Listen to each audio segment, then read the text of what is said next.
Bismillahirrahmanirrahim. Assalamualaikum warahmatullahi wabarakatuh. Terima kasih atas kesempatan yang diberikan kepada kami. Kami kelompok 2 ingin memaparkan materi kepribadian menurut tokoh. Yang pertama itu ada John B. Watson dan yang kedua ada Bruce Frederick Skinner. Saja ada yang pertama itu ada John B. Watson pada tahun 1878 sampai 1958. Merupakan seorang tokoh pendiri behaviorisme. Ia tidak setuju terhadap pendekatan introspeksi psikologi yang dimana merupakan sebuah pendekatan yang menekankan pentingnya introspeksi individual dan kemudian menjelaskan perasaan serta kondisi mental seseorang. Watson menganggap pendekatan ini tidak ilmiah dan tidak dapat diandalkan. Behaviorisme sebagai sebuah sains perilaku mengemukakan bahwa psikologi akan berhubungan dengan tindakan-tindakan yang dapat digambarkan secara objektif. Biografi John B. Watson. John Bruce Watson lahir pada tahun 1878 di Granville, South California dan meninggal pada tahun 1958 di New York. Watson merupakan anak dari pasangan Emma Roy Watson dan Patience Butler Watson. Ibunya adalah menteri teologi di South California Baptist dan ayahnya dikenal jahat dan pecandu alkohol. Hal inilah yang membuat dia dijauhi oleh teman-temannya. Pada tahun 1880, ia pindah ke Granville dan mendapatkan pendidikan yang lebih baik di sana. Sifat ayahnya menurun pada saat ia remaja, sehingga ia dikenal sebagai remaja yang suka berkelahi dan menyakiti orang lain. Akan tetapi, dia ambisius dalam pendidikannya. Ia memulai kuliah pada umur 16 tahun di Universitas Furman dan lulus pada 5 tahun kemudian dan membawa gelar sarjana sekaligus gelar masternya. Ia mendapat gelar PhD 4 tahun kemudian di Universitas Chicago dan menjadi penyandang gelar PhD termuda. Ia menjadi guru besar di Universitas Johns Hopkins. Ia membuat sejarah psikologi dengan kerja laboratorium dan menulis. Pada tahun 1913, Watson siap menyebar kertas pertanyaan kelahiran orientasi baru atas radikal behaviorisme, yaitu psikologi sebagai pandangan behaviorisme, di mana hal ini sangat menarik untuk akademi psikologi dan komunitas intelektual umum lainnya. New Conditioning Little Albert B. Watson dan istri keduanya Rosalie Rayner Watson menerapkan metode pengkondisian Pailoy kepada bayi berusia 9 bulan. Ia menamainya Albert B. Tujuan dari percobaan ini adalah untuk menunjukkan bahwa ada respon emosional yang kompleks dalam hal ini, ketakutan yang dikembangkan dengan prinsip pengkondisian klasik. Pada umur 9 bulan, Albert berdirikan di atas meja dan diperlihatkan oleh Watson tikus putih dan koran yang terbakar. Albert sebelumnya tidak memiliki pengalaman akan hal tersebut, hanya menunjukkan respon penasaran dan ingin untuk menyentuh. Ketika Albert berusia 11 bulan, adalah kesempatan untuk mengikuti metode Pavlov, yaitu mengkombinasikan stimulus yang tak terkondisi atau suara keras yang memunculkan respon yang tak terkondisi atau terkejut atau menangis. Dengan netral stimulus yang terkondisi atau tikus putih dan tunggu untuk melihat apakah stimulus yang terkondisi akan memunculkan respon yang terkondisi seperti respon tak terkondisi awal atau terkejut atau menangis. Selanjutnya ada asumsi dasar dari radikal behaviorisme Watson itu ada 4. Yang pertama itu evolusi lanjutan. Alasannya, tingkah laku adalah tingkah laku manusia dan hewan dibedakan hanya dari tingkat kerumitan. Pengaruh dalam psikologinya itu Psikologi yang dibesarkan dari perilaku hewan sebagai model sederhana dari respon manusia yang kompleks. Terus intervensi dalam psikopatologi, yaitu perilaku abnormal adalah respon maladaptif dalam situasi tertentu kepada anggota spesies lainnya. Yang kedua, reduksionisme. Alasannya, tingkah laku adalah analisis ke dalam komponen fisiologis dan biokimia peristiwa di sistem saraf pusat dan otot-otot primer. Pengaruh dalam psikologi, biologi, dan kimia adalah sumber penting dari pengetahuan tentang tingkah laku. Penjelasannya bukan materi tentang tingkah laku, tidak ilmiah. Intervensi dalam psikopatologi, tingkah laku, dan biologi dan biokimia pendukungnya terletak pada suatu dimensi sehingga perubahan dalam suatu variabel tercermin dalam perubahan lainnya. Perilaku normal dan abnormal terletak pada satu dimensi dengan abnormal yang berbeda hanya dalam tingkat adaptasi. Terus yang ketiga ada determinisme, yaitu alasannya perilaku disebabkan oleh stimulus sebelumnya dan tidak pernah disengaja secara acak atau bebas. Kondisi mental bersifat epifenomenal dan tidak pernah santai. Pengaruh dalam psikologinya, tujuan dari penelitian psikologi adalah prediksi dan kontrol dari perilaku manusia berdasarkan pengetahuan dari respon stimulus yang berhubungan. Interpretasi dalam psikopatologi, perilaku normal dan abnormal dipelajari dan kondisi pembelajaran yang diperlukan dan memadai ditemukan dalam prinsip-prinsip pengkondisian. Dan yang terakhir ada empirisme, hanya observasi pendukung peristiwa yang memiliki dampak pada organisme.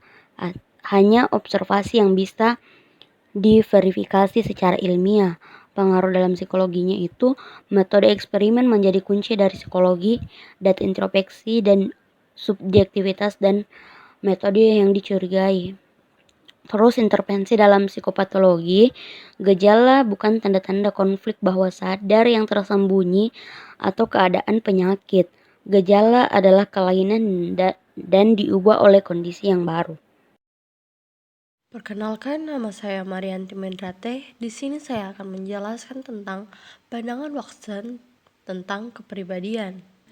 Penelitian Watson tentang conditioning Little Albert B menunjukkan kepada kita bahwa respon emosi yang terkondisikan terhadap satu stimulus dapat kemudian menyebabkan reaksi emosi terhadap bermacam-macam stimulus atau kejadian yang lain. Watson yakin bahwa dengan cara itulah kepribadian kita itu dibentuk. Selain itu, dia juga sangat serius dengan ide bahwa seorang anak hanyalah sebuah kertas atau papan tulis yang kosong.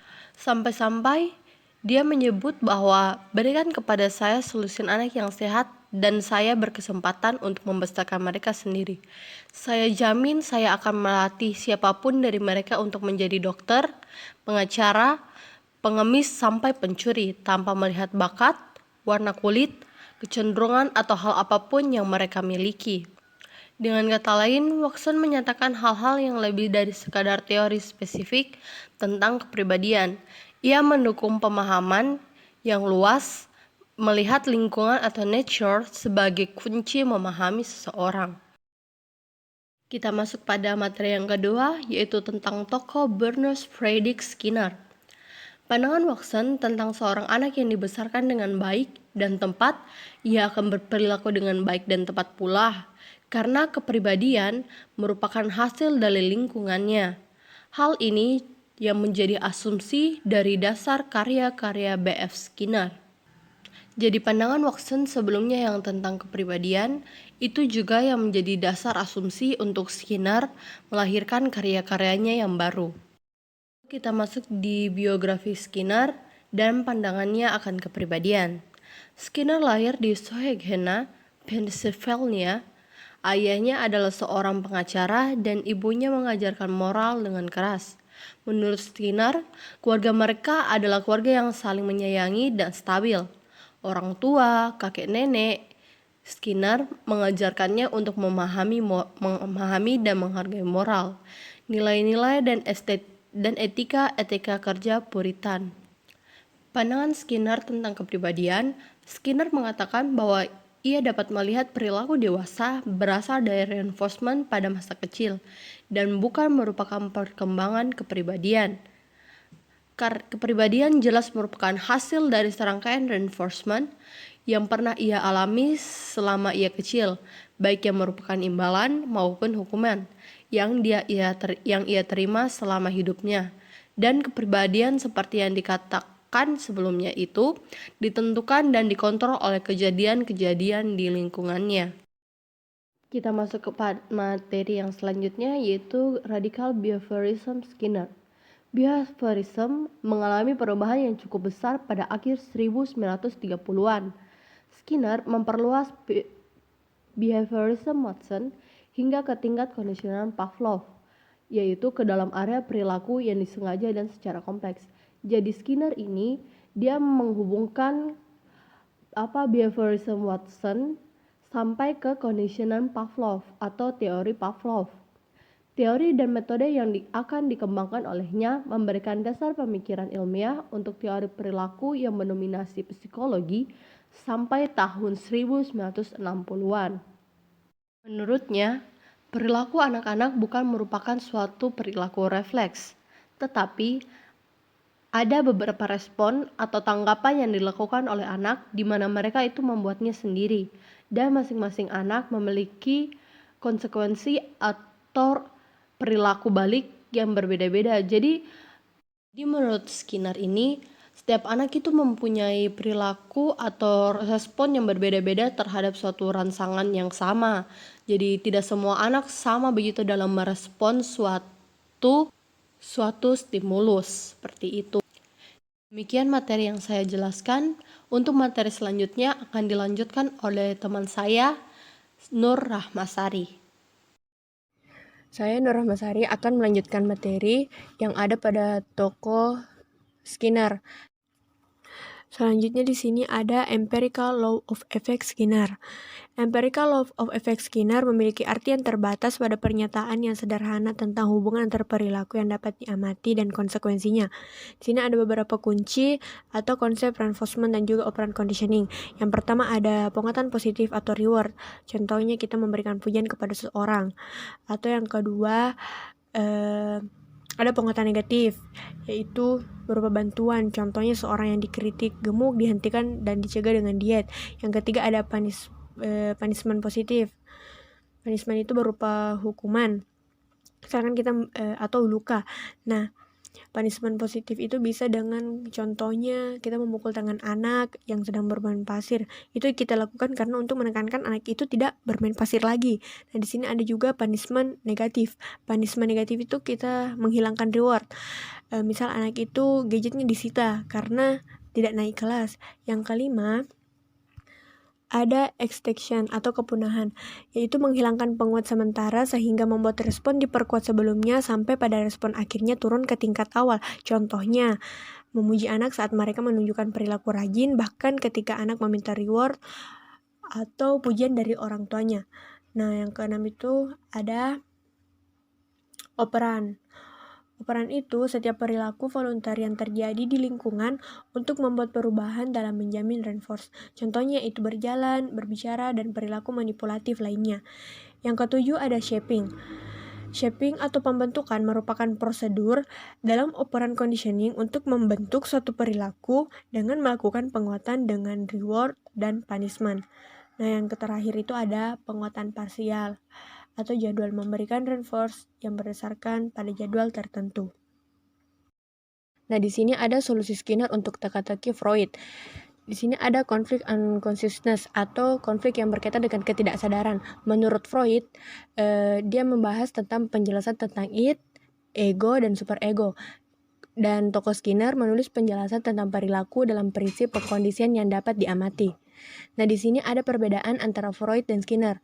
Yang pertama itu ada keinginan ditekan dan mendesak. Menurut Freud, keinginan ditekan dan mendesak itu adalah ekspresi yang disamarkan dalam bentuk perilaku terkait keinginan yang ditolak dan mengancam. Menurut Skinner, keinginan ditekan dan mendesak itu adalah kekuatan mental dan asumsi behavior tidak dapat diuji, diobservasi, dan tidak perlu, tapi dapat dijelaskan secara sederhana dengan mencari penguatan di mana perilaku itu dihukum dan diulang.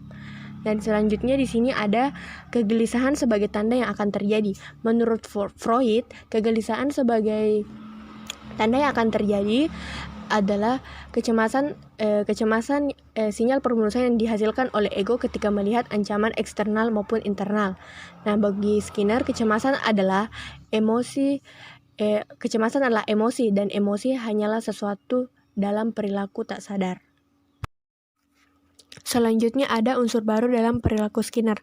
Skinner itu memperkenalkan pendekatan dalam perilakunya yang tidak ada dalam behaviorisme radikal Watson. Itu adalah masalah yang dengan apa yang disebutnya peristiwa pribadi perilaku seperti berpikir, mengingat, atau bahkan memiliki reaksi emosional yang tidak dapat diamati atau nampak jelas bagi pengamat eksternal. Jadi kayak misalkan perilaku berpikir, mengingat, atau bahkan reaksi emosional itu tidak dapat diamati nampak jelas bagi pengamat eksternal. Selanjutnya yang terakhir di sini ada 3 tema utama konsepsi Skinner mengenai fungsi manusia. Yang pertama, agensi manusia yang dieksternalisasi sehingga behavioris melihat ke luar orang tersebut untuk mengetahui penyebab dasar perilaku tertentu. Yang kedua, ada mengeliminasi atau menolak perasaan variabel yang ada dalam jiwa manusia. Dan yang ketiga, ada pemikiran yang digunakan untuk memilih rangsangan yang ada di lingkungan. Sekian materi yang sempat kami sampaikan dari kelompok 2. Apabila ada kekurangan mohon dimaafkan dan terima kasih.